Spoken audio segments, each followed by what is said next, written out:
On Thursday morning, February 27, 2025, President Donald Trump reiterated his plans to implement tariffs on Mexico and Canada and to add an additional 10% tariff on China on top of the 10% tariff he already added about a month ago. So in this video, I'll talk about and detail those tariffs and what it could mean for stock market investors.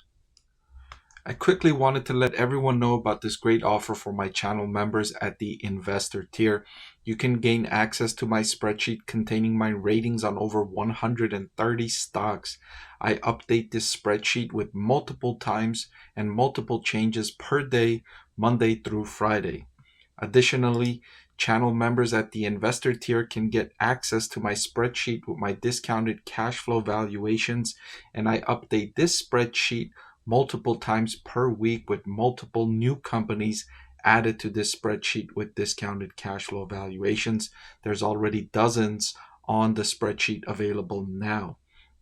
You can get all this plus early access videos, plus member exclusive videos, plus priority response to comments, all for less than $15 per month. So what are you waiting for? Hit that join button below and start experiencing the benefits. So President Donald Trump said Thursday that tariffs on Chinese and Mexican imports would move forward on March 4th, and that he would add an additional 10% levy on China, heightening the stakes of the trade battle that's rattled markets worldwide. So one thing to remember about tariffs is that it's the importer that pays the tariff. So let's say Amazon is importing products from China, Amazon would pay that additional 10% tariff. Then Amazon would have a choice to make.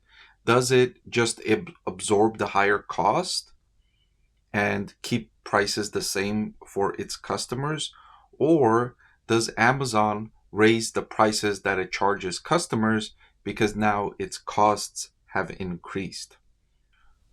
On the flip side of these things, when the president implemented the tariffs or even started talking about the tariffs, there was already a reaction in financial markets. So one thing that's happened is the US dollar exchange rate against other currencies has appreciated. So the pace of the dollar's appreciation has been significant. It's risen 9% since election day and 7.7% in the quarter ending December. So what this means is the price of these things might actually not go up by 10% because the US dollars appreciated by 9%. So in the end, it might end up being the same price for these companies that are importing goods from China or from Mexico or from Canada or from the European Union, wherever they might be importing from, because now the US dollar against the other country's currency has appreciated. So you can buy more things from the other country with the same amount of dollars because the dollar is now worth more. One US dollar gets you more things from the other country, whichever other country we're talking about. The US dollar has appreciated against a number of other currencies. So that kind of offsets the impacts of the tariffs. Not completely, right? Because this is only a 9% appreciation, and the percentages of tariffs have been announced much higher than 9%. But this does have some offsetting impact, and it could go further if these tariffs remain in place. There could be further fluctuations in currency valuations that offset some of these impacts from tariffs. The next question mark will become, how long do these tariffs remain in place? If the tariffs only remain in place for a month or 2 months and then there's a deal that's reached that cancels the tariffs, then it won't have a significant impact on the company's profits and on the stock market overall. However, if these tariffs remain in place for several months or several quarters, then you'll start to see an impact in the company's financial statements.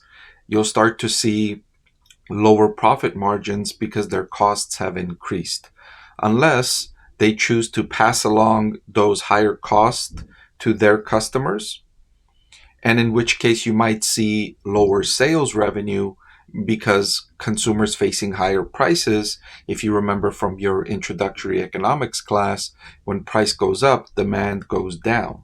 So you'll see lower sales revenue, lower sales growth from these companies that are importing goods from the countries that are impacted from tariffs. So there's several moving forces here that's all working to combine to lead to the bottom line, which is profits.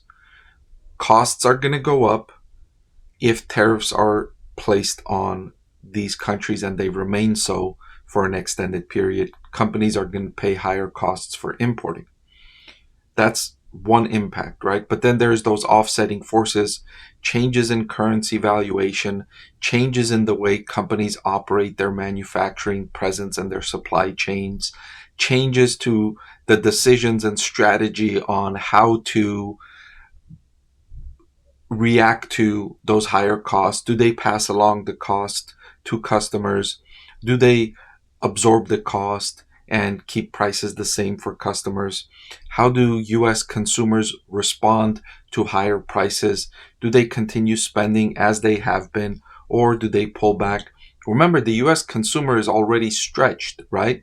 They're already facing higher prices on nearly everything because of the inflation of the last 4 years. So they're already feeling frustrated with higher prices, and this is going to be yet another increase in prices if businesses choose to pass those prices along. So given that, maybe businesses choose to absorb these costs, and so then their profits will decline. And if their profits decline, they become less attractive businesses for investors, and so you're likely to see their stock prices decline as well. The companies that are most vulnerable to these tariffs are larger international companies that have their manufacturing facilities in these countries like Canada and Mexico and China. But it's not only those companies that will be impacted. Other companies that may not have manufacturing presence in those countries may still feel the negative impact because they may have a lot of sales in those regions. And remember, I talked about the changes in currency valuations. Those sales are going to be worth less because they will be converted into fewer dollars. And so their sales and profits could still be impacted from these tariffs. So the tariffs on overall business is likely to be negative. Is likely to be negative for the larger international businesses. It's likely to be negative. Now, for the US consumer, will the longer term impact be positive? That remains to be seen. If companies say, you know what, we're tired of dealing with these uncertainties, with these geopolitical tensions, why don't we just build our manufacturing facilities here in the United States? And that way we don't have to deal with all of this uncertainty. And then will the US consumer be healthier because there will be more jobs in the US? That remains to be seen. That could potentially happen. But for now, the initial impacts are going to be likely declining profit margins, declining profits for these large corporations, which will likely hurt their stock prices in the short term. In the long term, it's very hard to say right now because there's so many moving parts, and these tariffs are put in place and then paused, increased, decreased. So it's a lot of volatility. It's hard to determine the longer term impacts. Shorter term impacts, easier to determine. And so those are the impacts that could work against stock markets and stock market valuations. Thank you for watching this video. I truly appreciate it. I know there's a lot you could be doing with your time and a lot of other videos you could be watching. So I truly appreciate that you chose to watch this one. If you want to see more videos just like this, hit the subscribe or the like button. They'll both help me make more videos just like this one. Thank you again.